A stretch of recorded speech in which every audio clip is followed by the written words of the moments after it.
परिचय। आज मौसम बहुत अच्छा है। ये बहुत ही प्यारा दिन है। मुझे लगता है कि वर्षा अभी शुरू ही होने वाली है। हमें जितनी जल्दी हो सके अपने घर पहुंच जाना चाहिए। हाँ, तुम ठीक कह रहे हो। ओह, वर्षा शुरू हो गई। भाई, क्या मैं तुमसे कुछ पूछ सकता हूँ? हाँ हाँ, क्यों नहीं। जैसा कि हमें पता है कि बादल आकाश में होते हैं और वर्षा की बूंदें बादलों से गिरती हैं। वर्षा की बूंदें सदैव पृथ्वी की ओर नीचे ही क्यों गिरती हैं? ये ऊपर को क्यों नहीं चली जाती? ठीक है, मैं तुम्हें बताता हूं। पृथ्वी के गुरुत्वाकर्षण बल के कारण ही वर्षा की बूंदें सदैव नीचे पृथ्वी की ओर ही गिरती हैं। गुरुत्वाकर्षण बल के कारण ही पौधों की पत्तियां भी सदैव नीचे भूमि पर ही गिरती हैं। कोई भी ऊपर फेंकी जाने वाली चीज नीचे आकर पृथ्वी पर गिर जाती है। ठीक, अब मुझे मेरे प्रश्न का उत्तर मिल गया। भाई, मैं इस बारे में और जानना चाहता हूं। क्या तुम मुझे बता सकते हो? हाँ, बिल्कुल यश। मैं तुम्हें गुरुत्वाकर्षण के बारे में और बताता हूं। उद्देश्य। इस पाठ के अंत में आप निम्न करने में सक्षम हो जाएंगे। गुरुत्वाकर्षण को परिभाषित करना, केपलर के नियमों तथा गुरुत्वाकर्षण के नियम को परिभाषित करना, गुरुत्वीय त्वरण का मापन करना, पृथ्वी के पृष्ठ के ऊपर तथा नीचे गुरुत्वीय त्वरण का मापन करना, गुरुत्वीय स्थितिज ऊर्जा को परिभाषित करना, पलायन चाल को समझना, भू उपग्रहों और उनकी ऊर्जा के बारे में समझना, भूस्थैतिक तथा ध्रुवीय उपग्रहों के बारे में समझना, भारहीनता को परिभाषित करना। परिभाषा। गुरुत्वाकर्षण एक प्राकृतिक परिघटना है जो भौतिक वस्तुओं को उनके द्रव्यमानों के समानुपाती बल से आकर्षित करती है। गुरुत्वाकर्षण द्रव्यमान युक्त वस्तुओं को भार प्रदान करने वाले कारक के रूप में सर्वाधिक ज्ञात है, जो उन वस्तुओं को छोड़े जाने पर उनके भूमि पर गिरने का कारण बनता है। गुरुत्वाकर्षण पृथ्वी व अन्य ग्रहों को सूर्य के परितः उनकी कक्षाओं में बनाए रखता है तथा ज्वार भाटों का भी कारण बनता है। केपलर के नियम। केपलर ने 3 नियम प्रतिपादित किए। ये नियम हैं कक्षाओं का नियम, क्षेत्रफलों का नियम और आवर्तकालों का नियम। कक्षाओं का नियम। सभी ग्रह दीर्घवृत्तीय कक्षाओं में गति करते हैं तथा सूर्य इसकी एक नाभि पर स्थित होता है। क्षेत्रफलों का नियम।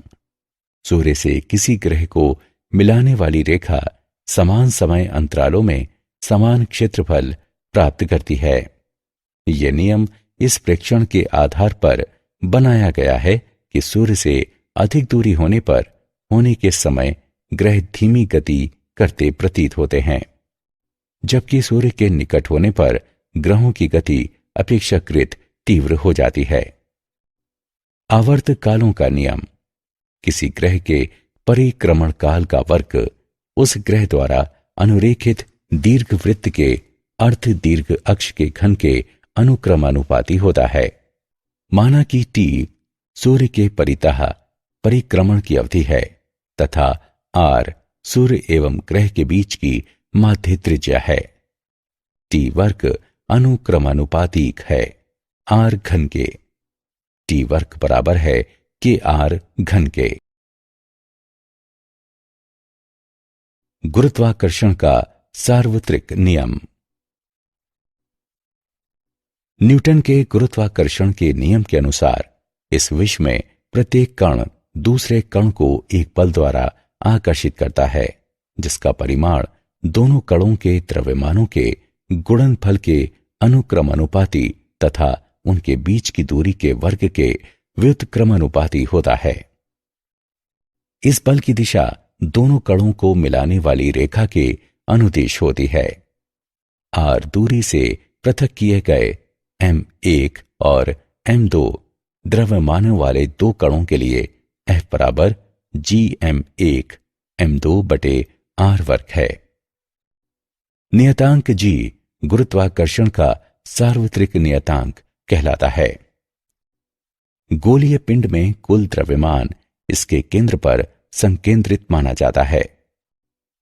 अन्य आकृतियों वाले पिंडों के लिए द्रव्यमान के वितरण पर विचार किया जाता है। गुरुत्वीय स्थिरांक।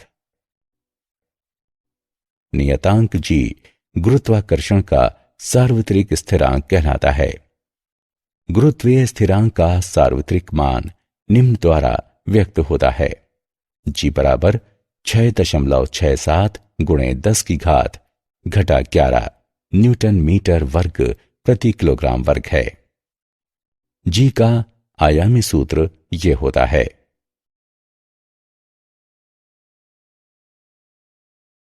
पृथ्वी का गुरुत्वीय त्वरण। जब एक वस्तु पृथ्वी पर होती है जबकि दूसरी वस्तु इसके पृष्ठ पर या इसके निकट होती है, तो पृथ्वी द्वारा अन्य वस्तु पर लगाया जाने वाला आकर्षण का बल गुरुत्वीय बल कहलाता है। अतः वो बल जिसके द्वारा पृथ्वी किसी वस्तु को अपने केंद्र की ओर आकर्षित करती है, तो ये गुरुत्व कहलाता है। पृथ्वी के पृष्ठ पर रखी m द्रव्यमान की कोई वस्तु एक बल का अनुभव करती है, जिसे निम्न रूप में व्यक्त किया जाता है, जहां me द्रव्यमान तथा re पृथ्वी की त्रिज्या है। गति के नियमों के अनुसार इस बल के कारण वस्तु एक त्वरण g का अनुभव करती है, जो निम्न रूप में व्यक्त किया जाता है। स्मॉल g बराबर कैपिटल G गुणे me बटे re वर्ग। पृथ्वी के पृष्ठ के नीचे तथा ऊपर गुरुत्वीय त्वरण। पृथ्वी के पृष्ठ पर g का मान एक स्थान से दूसरे स्थान पर परिवर्तित होता है तथा जब हम पृथ्वी के पृष्ठ के ऊपर और नीचे जाते हैं तो भी ये परिवर्तित होता है। ऊंचाई के साथ परिवर्तन। पृथ्वी के पृष्ठ के ऊपर जाने पर g का मान कम हो जाता है। m द्रव्यमान की वस्तु को पृथ्वी के पृष्ठ के ऊपर h ऊंचाई तक उठाने पर गुरुत्वीय त्वरण निम्न होगा। g डैश बराबर g गुणे 1 माइनस 2h बटे r। गहराई के साथ परिवर्तन। जैसे जैसे हम पृथ्वी के पृष्ठ के अंदर जाते हैं, पृथ्वी का अपने केंद्र की ओर वस्तु को आकर्षित करने वाला द्रव्यमान घटता जाता है और इसलिए g का मान निरंतर घटता है। पृथ्वी के पृष्ठ के नीचे h दूरी पर एक वस्तु m के लिए गुरुत्वीय त्वरण निम्न होगा। g डैश बराबर g गुणे 1 माइनस 2h बटे re। गुरुत्वीय स्थितिज ऊर्जा। गुरुत्वीय क्षेत्र में एक बिंदु पर गुरुत्वीय स्थितिज ऊर्जा एक इकाई द्रव्यमान को अनंत से उस बिंदु पर लाने के लिए किए गए कार्य की मात्रा होती है। जब m द्रव्यमान को अन्य द्रव्यमान m के गुरुत्वीय क्षेत्र में एक स्थिति से अन्य स्थिति में इससे दूर हटाया जाता है, तो m और m के बीच गुरुत्वाकर्षण बल के विरुद्ध बाह्य बल द्वारा कुछ कार्य किया जाता है। किया गया कार्य m द्रव्यमान से इसकी गुरुत्वीय स्थितिज ऊर्जा के रूप में जुड़ जाता है। अतः किसी बिंदु पर m द्रव्यमान की गुरुत्वीय स्थितिज ऊर्जा उस बिंदु पर गुरुत्वीय स्थितिज ऊर्जा तथा m द्रव्यमान के गुणनफल के बराबर होती है। पलायन चाल। क्या हम किसी वस्तु को इतने अधिक आरंभिक वेग से फेंक सकते हैं कि ये वापस पृथ्वी पर ना गिरे? हां, यदि हम किसी वस्तु को पलायन चाल से फेंकें तो ये वापस पृथ्वी पर नहीं गिरेगी। पलायन चाल वो न्यूनतम चाल होती है जिससे पृथ्वी के पृष्ठ से प्रक्षेपित की गई कोई वस्तु पृथ्वी के गुरुत्वीय क्षेत्र से बाहर निकल जाती है। पृथ्वी के लिए पलायन चाल v बराबर 11.2 किलोमीटर प्रति सेकंड है। चंद्रमा के लिए पलायन चाल v बराबर 2.3 किलोमीटर प्रति सेकंड है। यही कारण है कि चंद्रमा पर कोई वायुमंडल नहीं है। यदि चंद्रमा के पृष्ठ पर गैसीय अणु बने तो उनकी चाल 2.3 किलोमीटर प्रति सेकंड से अधिक होने के कारण वे चंद्रमा के गुरुत्वीय क्षेत्र से बाहर पलायन कर जाएंगे। उदाहरण। आइए पलायन चाल का एक उदाहरण देखें। चंद्रमा के पृष्ठ पर पलायन चाल की गणना करें। चंद्रमा का द्रव्यमान, चंद्रमा की त्रिज्या और जी का मान दिए गए हैं। आइए इसका हल देखें। दिया है चंद्रमा की त्रिज्या r बराबर 1.7 गुणे 10 की घात 6 मीटर। चंद्रमा का द्रव्यमान m बराबर 7.35 गुणे 10 की घात 22 किलोग्राम। पलायन चाल बराबर √2gr। जी का मान रखने पर हम पाते हैं कि पलायन चाल बराबर √2gm/r। मानों को प्रतिस्थापित करने पर हम पाते हैं कि पलायन चाल बराबर 2.4 गुणे 10 की घात 3 मीटर प्रति सेकंड। भू उपग्रह। भू उपग्रह वे वस्तुएं हैं जो पृथ्वी के परितः परिक्रमा करती हैं।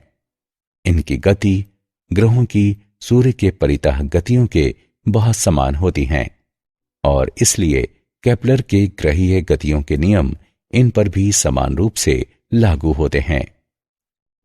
पृथ्वी के परितः प्रत्येक उपग्रह की कक्षा या तो वृत्तीय होती है या दीर्घवृत्तीय। चंद्रमा पृथ्वी का एकमात्र प्राकृतिक उपग्रह है जिसकी कक्षा लगभग वृत्तीय है और जिसका आवर्तकाल लगभग 27.3 दिनों का है। कृत्रिम उपग्रह ऐसी वस्तु होती है जो कक्षा में मानवीय प्रयास से स्थापित की जाती है। कृत्रिम उपग्रहों के निम्न उपयोग हैं। ऊपरी वायुमंडल का अध्ययन करना, मौसम का पूर्वानुमान करना, अंतरिक्षीय विकिरण और सौर विकिरणों का अध्ययन करना, पृथ्वी की आकृति का अध्ययन करना तथा पृथ्वी की ऊपरी परत में खनिज पदार्थों और जल की उपस्थिति की खोज करना, उल्का पिंडों का अध्ययन करना और रेडियो, टेलीविजन तथा टेलीफोन के सिग्नलों को प्राप्त और संप्रेषित करना। एक कक्षीय उपग्रह की ऊर्जा। वृत्तीय कक्षा में पृथ्वी का चक्कर काटने वाले उपग्रह में गतिज तथा स्थितिज ऊर्जा होती है। चूंकि यह पृथ्वी के गुरुत्वीय क्षेत्र में होता है इसलिए इसकी स्थितिज ऊर्जा U बराबर -GMEM/RE होती है, जहां M उपग्रह का द्रव्यमान है। उपग्रह की गतिज ऊर्जा K बराबर 1/2 mv0 वर्ग होती है, जहां v0 कक्षा में इसकी चाल है। वृत्तीय गति के लिए आवश्यक अभिकेंद्रीय बल गुरुत्वाकर्षण द्वारा प्रदान किया जाता है। उपग्रह की गतिज ऊर्जा K उपग्रह की कुल ऊर्जा बराबर गतिज ऊर्जा प्लस स्थितिज ऊर्जा। गणना करने पर हम पाते हैं कि कुल ऊर्जा बराबर -1/2 GMEM/RE। चूंकि उपग्रह की कुल ऊर्जा ऋणात्मक होती है इसलिए ये पृथ्वी के परितः घूमता रहता है। उपग्रह के पृथ्वी के गुरुत्वाकर्षण से पलायन कर जाने के लिए इसकी कुल ऊर्जा 1/2 GME/m/RE होनी चाहिए, जिससे इसकी कुल ऊर्जा 0 हो जाती है। ये ऊर्जा उपग्रह की बंधन ऊर्जा कहलाती है। तुल्यकाली भूस्थैतिक तथा ध्रुवीय उपग्रह। तुल्यकाली या भूस्थैतिक उपग्रह विषुवत के लगभग 22,223 मील ऊपर 24 घंटे में अपनी कक्षा में एक चक्कर पूरा करते हुए अपनी अवस्थिति बनाए रखते हैं। एक ही क्षेत्र का विस्तृत पट्टी दृश्य मौसम वैज्ञानिकों को मौसम के प्रतिमानों की निगरानी करने, विश्लेषण करने और भविष्यवाणी करने में सहायता प्रदान करता है। हालांकि पृथ्वी के वायुमंडल को पूरी तरह से समझने के लिए संपूर्ण ग्रह की निगरानी की जानी आवश्यक होती है। ध्रुवीय उपग्रह ऐसे उपग्रह होते हैं जो उत्तरी और दक्षिणी ध्रुवों से गुजरती उत्तर दक्षिण कक्षा में पृथ्वी के परितः चक्कर लगाते हैं। ध्रुवीय उपग्रह विषुवत को एक दिन में कई बार पार करते हैं। ध्रुवीय उपग्रहों के एक युग्म का उपयोग करने से यह सुनिश्चित हो जाता है कि पृथ्वी के किसी भी भाग का मापन 6 घंटे से अधिक पुराना नहीं है। अवलोकित किया जाने वाला क्षेत्र संकीर्ण रहता है, लेकिन ये अत्यंत लाभकारी होता है। भारहीनता। हम जिस तल पर खड़े होते हैं उस पर अपने पैरों के द्वारा लगाया जाने वाला प्रतिक्रियात्मक बल के कारण भार का अनुभव करते हैं। यदि जिस तल पर हम खड़े हों वह तल समान त्वरण से गतिमान हो जाए तो हमारे द्वारा अनुभव किया जाने वाला भार भिन्न होगा। किसी लिफ्ट में नीचे आते समय हम सभी ऐसा ही अनुभव करते हैं। हालांकि यदि किसी नीचे आती लिफ्ट की रस्सियां टूट जाएं तो ये गुरुत्वीय बल के प्रभाव में स्वतंत्रतापूर्वक नीचे गिरेगी और लिफ्ट के प्लेटफॉर्म पर खड़े होने के दौरान हम किसी प्रतिक्रियात्मक बल का अनुभव नहीं करेंगे। अतः हम अनुभव करेंगे कि हमारा भार 0 हो गया है, या दूसरे शब्दों में हम भारहीनता का अनुभव करेंगे। किसी उपग्रह के अंदर बैठे व्यक्ति के लिए भी ऐसे ही स्थिति होती है। कृत्रिम उपग्रह स्वतंत्रता पूर्वक गिरती वस्तुओं के समान होते हैं। क्या आप जानते हैं केपलर जोहान्नेस को ग्रहीय गति के 3 नियमों की खोज के लिए जाना जाता है, जो टाइको ब्रेहे और उनके सहयोगियों द्वारा बहुत परिश्रम पूर्वक किए गए प्रेक्षणों पर आधारित हैं। ये नियम सौर मंडल की व्यवस्था का वर्णन करते हैं। गुरुत्वीय बल अंतःक्षेपी माध्यम की प्रकृति से स्वतंत्र होता है।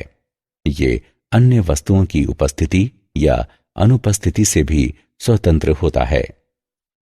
2 वस्तुओं के बीच गुरुत्वाकर्षण बल 0 हो सकता है यदि दोनों वस्तुओं के बीच पृथक्कन अनंत कर दिया जाए। पलायन वेग वस्तु के द्रव्यमान तथा पृथ्वी या किसी अन्य ग्रह से उसके प्रक्षेपण की दिशा से स्वतंत्र होता है। सारांश। आइए हमने जो कुछ सीखा है उसे संक्षेप में दोहराएं। गुरुत्व पृथ्वी का गुरुत्वाकर्षण बल है जो पृथ्वी पर या पृथ्वी की सतह के निकट रहता है। गुरुत्वीय बल 2 कणों के बीच माध्यम पर निर्भर नहीं होता। पदार्थ का एक समान ठोस गोला गोले के बाहर स्थित कण को इस प्रकार आकृष्ट करता है कि पूरे गोले का द्रव्यमान इसके केंद्र पर संकेंद्रित होता है। किसी स्थान पर गुरुत्वीय बल की तीव्रता उस स्थल पर स्वतंत्र रूप से गिरती वस्तु में उत्पन्न त्वरण के बराबर होती है। किसी उपग्रह का कक्षीय वेग उपग्रह के द्रव्यमान से स्वतंत्र होता है।